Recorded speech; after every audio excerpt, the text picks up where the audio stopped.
اعوذ باللہ من الشیطان الرجیم بسم اللہ الرحمن الرحیم صلی اللہ علیہ حبیبہ سیدنا محمد وآلہ وصحبہ وبارک وسلم۔ یا اللہ اپنے صفت نور اور صفت علیم سے مدد فرما۔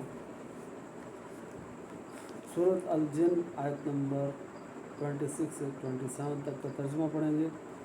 اللہ تعالیٰ کا ارشاد ہے، وہ ہر غیب کا جاننے والا ہے، سو وہ اپنے ہر غیب پر کسی کو مکمل مطلع نہیں فرماتا ماں سوائے ان کے جن کو اس نے پسند فرما لیا ہے، جو اس کے سب رسول ہیں، سو وہ اس رسول کے آگے اور پیچھے نگہبان مقرر فرما دیتا ہے، تاکہ اللہ اس کی بات کو ظاہر فرما دے کہ بے شک ان سب رسولوں نے اپنے رب کے پیغامات پہنچا دیے ہیں، اور جو کچھ ان کے پاس ہے اس سب کا احاطہ اللہ تعالیٰ نے جو کچھ ان کے پاس ہے اس سب کا اللہ نے احاطہ فرما لیا ہے، اور اس نے ہر چیز کا شمار کر لیا ہے۔ سورۃ الجن آیت نمبر 26 سے 27۔ اس آیت میں بتایا جا رہا ہے کہ اللہ نے اپنے تمام نبیوں اور رسولوں کو غیب کا علم عطا فرمایا ہے۔ ذاتی علم غیب صرف اللہ کے پاس ہے، کلی علم غیب صرف اللہ کے پاس ہے، لامحدود علم غیب صرف اللہ کے پاس ہے، پر عطائی علم غیب انبیاء کے پاس بھی ہے، رسولوں کے پاس بھی ہے۔ اللہ نے فرشتوں کو بھی عطا فرمایا ہے، اور انبیاء اور رسول اللہ کے حکم سے، اللہ کے اذن سے، اجازت سے، اللہ اگر چاہیں تو وہ اولیاء اللہ کو بھی عطا فرما دیتے ہیں اور انبیاء کے وسیلے سے عطا کرتے ہیں۔ تو اس آیت میں غیب کا لفظ ہے، اور غیب کا لغوی معنی ہے جو چیز حاضر نہ ہو، یہ لغوی معنی ہے، اور غیب کا اصطلاحی معنی ہے جس چیز کا حواس خمسہ یعنی 5 سینسز اور بدایت عقل سے یعنی بغیر غور و فکر کے ادراک نہ کیا جا سکے وہ غائب ہے۔ یعنی 5 سینسز سے اور عقل کے ذریعے سے جو اعلیٰ ہم نے ایجاد کیا ہے، اگر 5 سینسز سے آپ کو کسی چیز کا پتہ لگ گیا وہ غائب نہیں ہے۔ عقل کے ذریعے جو آپ نے اعلیٰ ایجاد کیا ہے وہ آپ کو پتہ لگ گیا وہ غائب نہیں ہے۔ جس کا پتہ نہیں لگ رہا 5 سینسز سے، جو عقل کے ذریعے آپ نے اعلیٰ ایجاد کیا ہے، الٹرا ساؤنڈ مشین ہے، ایکس رے مشین ہے، یعنی ان کے علاوہ حواس خمسہ سے بھی نہیں پتہ لگا، عقل کے ذریعے جو اعلیٰ ایجاد نہیں کیا اس سے بھی نہیں پتہ لگا، یہ غائب ہے۔ تو جس چیز کا حواس خمسہ اور بدایت عقل سے یعنی بغیر غور و فکر کے ادراک نہ کیا جا سکے وہ غائب ہے۔ جیسے اللہ عز و جل کی ذات،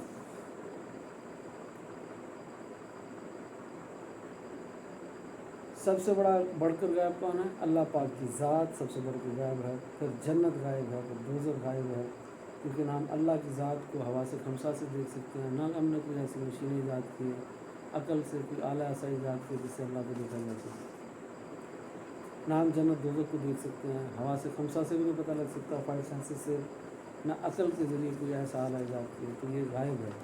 تو غائب کیا ہو گیا؟ اللہ کی ذات بھی غائب ہے، جنت بھی غائب ہے، دوزخ بھی غائب ہے، فرشتے بھی غائب ہیں،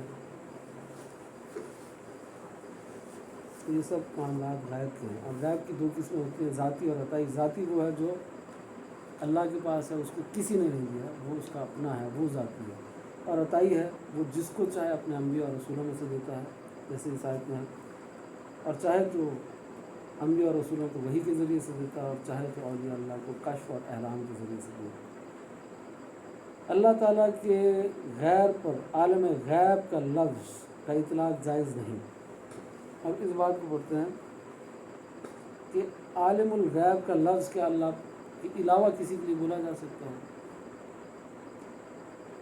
تو عالم الغیب کا لفظ اللہ کے علاوہ کسی کے لیے نہیں بولا جا سکتا۔ اس کو پڑھ لیتے ہیں۔ ہمارے نزدیک عالم الغیب صرف اللہ تعالیٰ ہے، ہر چند کہ اللہ تعالیٰ کی وحی اور احلام کے ذریعے سے انبیاء علیہ السلام اور اولیاء کرام کو بھی علم غیب ہوتا ہے، بلکہ عام مسلمانوں کو بھی علم غیب ہوتا ہے، کیونکہ ہر مسلمان کو اللہ تعالیٰ کی ذات و صفات، فرشتوں اور جنت اور دوزخ کا علم ہے، اور چونکہ یہ سب امور غیب ہیں اس لیے ان کا علم غیب ہے، لیکن عام شرط میں عالم الغیب اللہ تعالیٰ کی صفات مخصوصہ ہے۔ عالم الغیب اللہ کی صفت خاص ہے اور کسی کی نہیں ہے، اس لیے خواہ عام مسلمانوں کو علم غیب حاصل ہو لیکن ان کو عالم الغیب کہنا جائز نہیں ہے۔ جیسے ہمارے نبی سیدنا محمد صلی اللہ علیہ وسلم عزیز بھی ہے اور جلیل بھی ہے، لیکن انہیں محمد عز و جل کہنا جائز نہیں ہے۔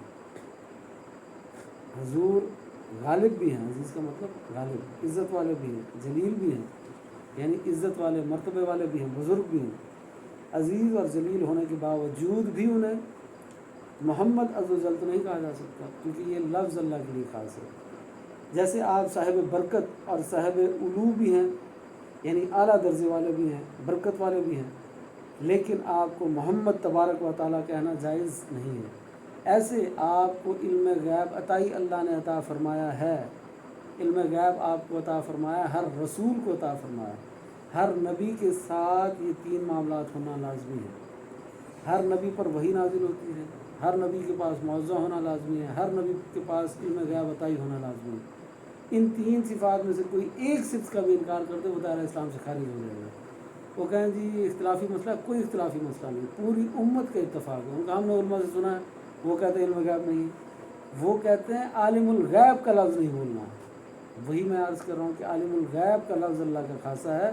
عالم الغیب کا لغوی معنی ہے غیب کا علم جاننے والا، پر اصطلاحی معنی ہے عالم الغیب کا جو ذاتی علم غیب رکھتا ہو۔ اس لیے یہ اللہ کے علاوہ کسی اور کے لیے نہیں بولا جا سکتا، کیونکہ تمام انبیاء اور رسولوں کے پاس جو ہے وہ ذاتی علم غیب تھوڑی ہے، وہ تو عطائی علم غیب ہے۔ اور اس کا اصطلاحی معنی کیا ہے عالم الغیب کا؟ ذاتی علم غیب رکھنے والا۔ تو ذاتی علم غیب رکھنے والا کون ہے؟ صرف اللہ۔ لامحدود علم غیب رکھنے والا کون ہے؟ صرف اللہ۔ کلی علم رکھنے والا کون ہے؟ صرف اللہ۔ مکمل ہر چیز کا حتمی علم رکھنے والا کون ہے؟ صرف اللہ پاک۔ پر اس کا مطلب یہ نہیں ہے وہ اور کسی کو حتمی علم نہیں عطا فرماتا، حتمی علم بھی عطا فرماتا ہے۔ اس کا مطلب یہ نہیں کہ وہ اور کسی کو غیب کا علم نہیں عطا فرماتا۔ یہی تو بات ہو رہی ہے کہ یہاں پر اللہ پاک فرما رہا ہے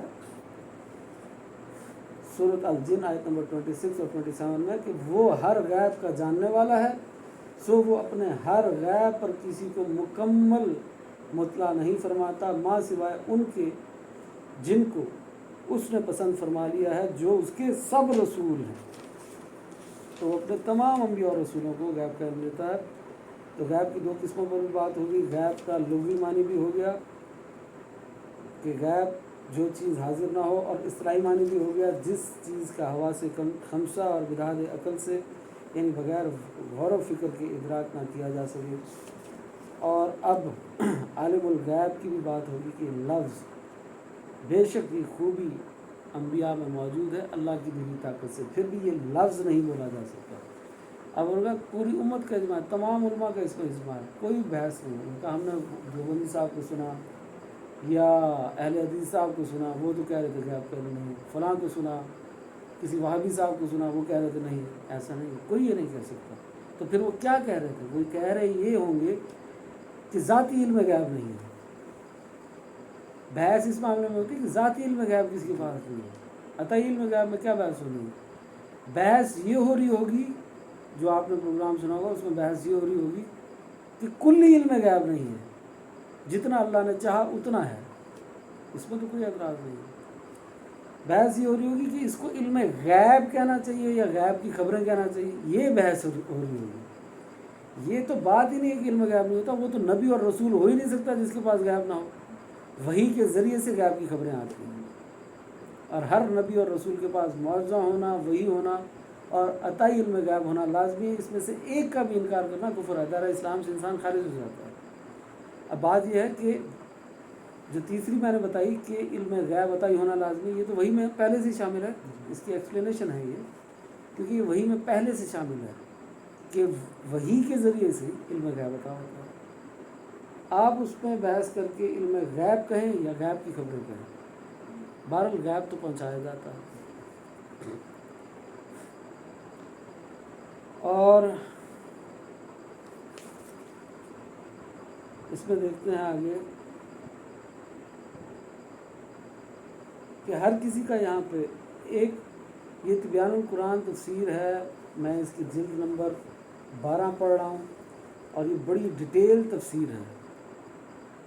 الحمدللہ بہت زیادہ ڈیٹیل تفسیر ہے یہ، اس میں ہر کسی کا بیان ہوتا ہے، ہر کسی کا نقطہ نظر جو ہے وہ بیان کیا جاتا ہے کہ دیوبند نے کیا کہا، اہل حدیث نے کیا کہا، بریلیوں نے کیا کہا، فقہا نے کیا کہا، اہل بیت نے کیا کہا، صحابہ نے کیا کہا، شیعہ نے کیا کہا، سب کا ہوتا ہے۔ تو آپ پڑھ سکتے ہیں، یہ جلد نمبر 12 جو ہے، اگر آپ اس کو مکمل پڑھنا چاہیں، کہ اسلام 360 میں بھی یہ تبیان القرآن موجود ہے، اس میں بھی آپ ڈاؤن لوڈ کر کے سورۃ جن کی آیت نمبر 26 اور 27 کی تفسیر پڑھ سکتے ہیں۔ بہرحال اسلام 360 میں موجود تو ہے تبیان القرآن، پر اس کی اس آیت کی تفسیر ابھی موجود نہیں، تو اگر جس کے پاس یہ PDF میں ہو یا آن لائن سے وہ پڑھ سکتا ہے۔ اس میں بڑی تفصیل ہے کہ کسی کا بھی اختلاف نہیں ہے، تمام علماء کی بات لکھی ہوئی ہے، تمام مفسرین کی لکھی ہوئی ہے، کیونکہ میں اپنی طرف سے اس لیے کہہ رہا ہوں کیونکہ بہت زیادہ صفحے ہیں، یہ پڑھنا مشکل ہو جائے گا۔ کچھ پڑھ دیتا ہوں، ان میں باتیں کچھ ترجمے پڑھ دیتا ہوں، کہ جیسے علامہ ابو جعفر محمد جلیل کی اس آیت کی تفسیر میں لکھتے ہیں، قتادہ نے کہا اللہ تعالیٰ رسولوں کو جس قدر غیب پر مطلع کرنا چاہتا ہے انہیں مطلع فرماتا ہے۔ ابن زید نے کہا اللہ تعالیٰ انبیاء پر جتنا چاہتا ہے غیب نازل فرماتا ہے، اور رسول صلی اللہ علیہ وسلم پر غیب یعنی قرآن نازل کیا، اور رسول صلی اللہ علیہ وسلم نے ہمیں قیامت کے غیب کی خبر دی۔ جامع البیان۔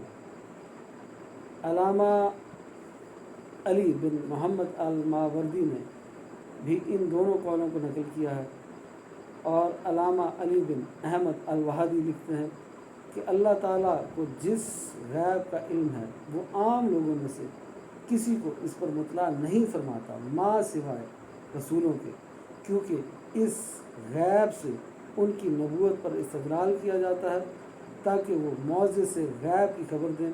اور اس آیت کا معنی یہ ہے کہ اللہ جس کو رسالت اور نبوت کے لیے چن لیتا ہے اس کو اپنے غیب میں سے جتنا چاہتا ہے مطلع فرماتا ہے۔ ایسے علامہ الحسین بن مسعود البغوی لکھتے ہیں کہ اتنے مفسرین کی یہ تفسیر لکھی ہوئی ہے یہاں پر، اور ان کا پھر ترجمہ بھی لکھا ہوا ہے اسی آیت کا، کہ علامہ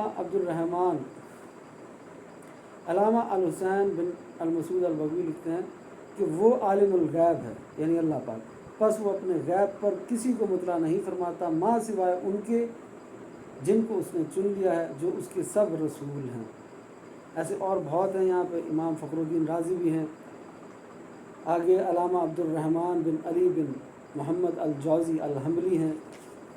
ایسے علامہ ابو عبداللہ بن محمد احمد مالکی کرتبی ہیں۔ قاضی عبداللہ بن عمر شافی ہیں۔ حافظ اسماعیل بن عمر بن کثیر ہیں، اور ایسے علامہ اسماعیل حقی حنفی ہیں۔ علامہ ابو اللیث نصر بن محمد الحنفی السمرقندی ہیں۔ بہت علماء کی ہے یہاں پر، مفسرین کی تفسیر ہے جو انہوں نے بیان کی ہے، اور ان کے ترجمے بھی لکھے ہیں، انہوں نے ترجمہ کیسے کیا اس آیت کا۔ اور حضرت امام رازی ہیں، علامہ زمخشری ہیں،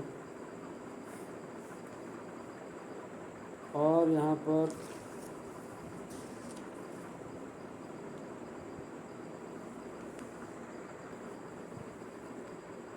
ایسے تفسیر علامہ قرطبی مالکی کی ہے، یہاں پر تفسیر علامہ بیضاوی شافعی کی ہے، تفسیر علامہ رومی حنفی کی ہے یہاں پر، پھر تفسیر علامہ کنوئی حنفی کی ہے یہاں پر، تفسیر علامہ ابو الحیان اندلسی کی ہے، حافظ ابن کثیر کی ہے۔ وہ لکھتے ہیں کہ حافظ عماد الدین اسماعیل بن عمر بن کثیر لکھتے ہیں اللہ تعالیٰ غیب اور شہادت کا عالم ہے، اور اللہ تعالیٰ کی مخلوق میں سے کوئی شخص بھی اس کے علم پر مطلع نہیں ہوتا ما سوائے اس کے جس کو وہ خود اپنے کسی علم پر مطلع فرمائے، یعنی خود جس کو وہ علم عطا فرمائے۔ یعنی یہ کسی نے انکار نہیں کیا ہے کہ علم غیب صرف اللہ کے پاس ہے، وہ کسی اور کو دیتا ہی نہیں ہے، یہ بات غلط ہے۔ علم ذاتی علم غیب صرف اللہ کے پاس ہے، حتمی علم صرف اللہ کے پاس ہے، کلی علم صرف اللہ کے پاس ہے۔ بحث ان باتوں پر ہوتی ہے ان باتوں پر نہیں ہوتی کہ انبیاء کے پاس ہے ہی نہیں. یہ واقعات پیش کرنا کہ وہ پھر اگر پتہ تھا تو وہ اونٹ جب ہار گم ہو گیا اماں عائشہ کا تو وہ ہار کا حضور کو کیوں نہیں پتہ لگا، یا اماں عائشہ پر تہمت لگ گئی تو اس کا کیوں نہیں پتہ لگا. اس میں بے شمار حکمتیں ہو سکتی ہیں. اللہ کے ہر کام میں اور نبی کے ہر کام میں بے شمار حکمتیں ہوتی ہیں.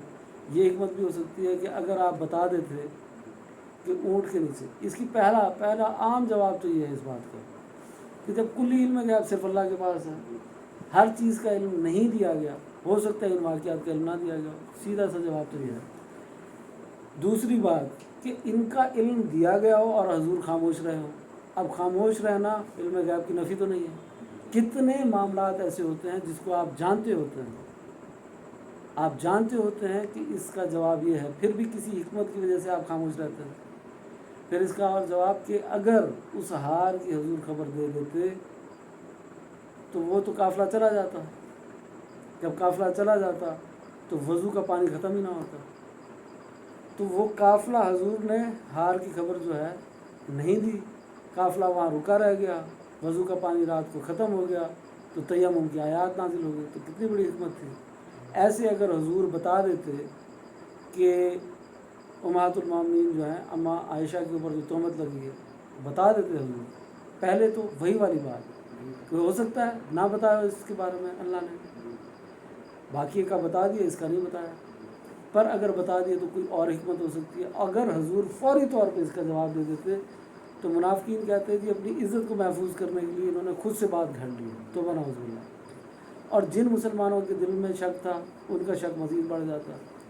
تو حضور نے چاہا، یہ حکمت یہ تھی کہ بتایا نہیں کہ آپ کی فضیلت میں، شان میں قرآن خود آپ کی بارے میں اللہ پاک خود آپ کی نجات اور برات کو بیان کرے.